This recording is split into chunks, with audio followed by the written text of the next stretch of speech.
அவரு இந்த அதிர்ச்சியிலேருந்து இன்னும் நீங்காம அதுலேருந்து வெளில வர முடியாம தவிக்கிறாருன்னு தான் நேத்துலேருந்து சொல்றாங்க. அதனால தான் செய்தியாளர் சந்திப்போ நடத்தல, எப்படி ஹேண்டில் பண்றதுன்னு தெரியல, அந்த ஒரு ப்ரெஷர்ல இருந்தாரு.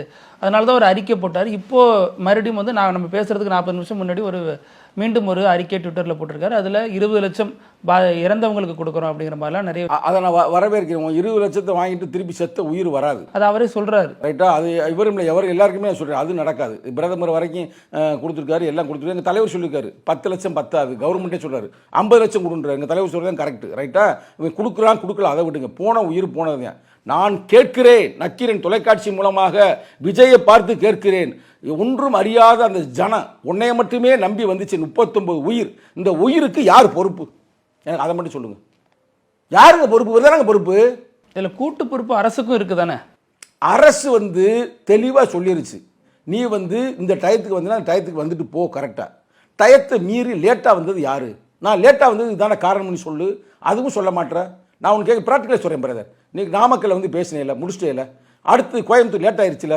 சரி, நீ நினைக்கலாம் ஏதோ சதி அரசாங்கம் நமக்கு ஒத்துழைக்கலை, ஏதாவது இங்கே பள்ளம் தோண்டி வச்சுருக்கலாம், இல்லை வீங்களே ஆம்புலன்ஸ் உள்ளே வச்சு மக்கள் நசுக்கலாம், மரத்துலேருந்து ஆளு கீழே விழுகலாம், இல்லை பில்டிங்க்கு மேலெலாம் நின்று பல சிக்கலை உருவாக்கியிருக்காங்க. கடைகள்லாம் தாவேக்கா கொடி கட்டி ஆம்புலன்ஸ் வர்றது இப்போ சர்ச்சைக்குரியவனாக தான் பார்க்கப்படுது. எப்படி ஆம்புலன்ஸில் தாவேக்கா கொடி? ஆமாக்கா, கொடி வந்து இவருக்கு எப்படி கொடி வச்சுன்னு இப்படி ஏன் ஒருவேளை வீங்களே சதி பண்ணியிருந்தாங்கன்னா நீங்கள் எப்படி கேட்டீங்கன்னு வச்சுக்கல, நான் இப்படி கேட்பேன்.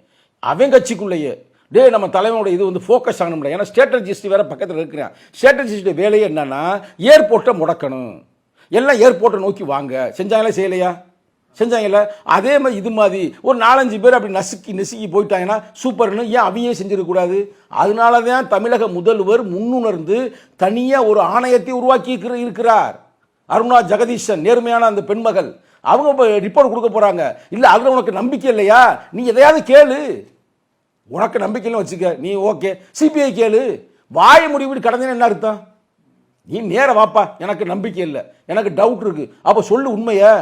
நான் சொல்கிறேன் பிரதர், இதில் வேற ஒன்றுமே இல்லை. இந்த பயலுக பூரா இன்னும் அரசியல்படுத்தப்படாமல் இன்னமும் அந்த அணில் குஞ்சு மாதிரியே இருந்துக்கிட்டு இவங்க இப்படி திருறாங்க. மரத்தில் ஏறுறது, அங்கே ஏறுறது, இங்கே ஏறுறது.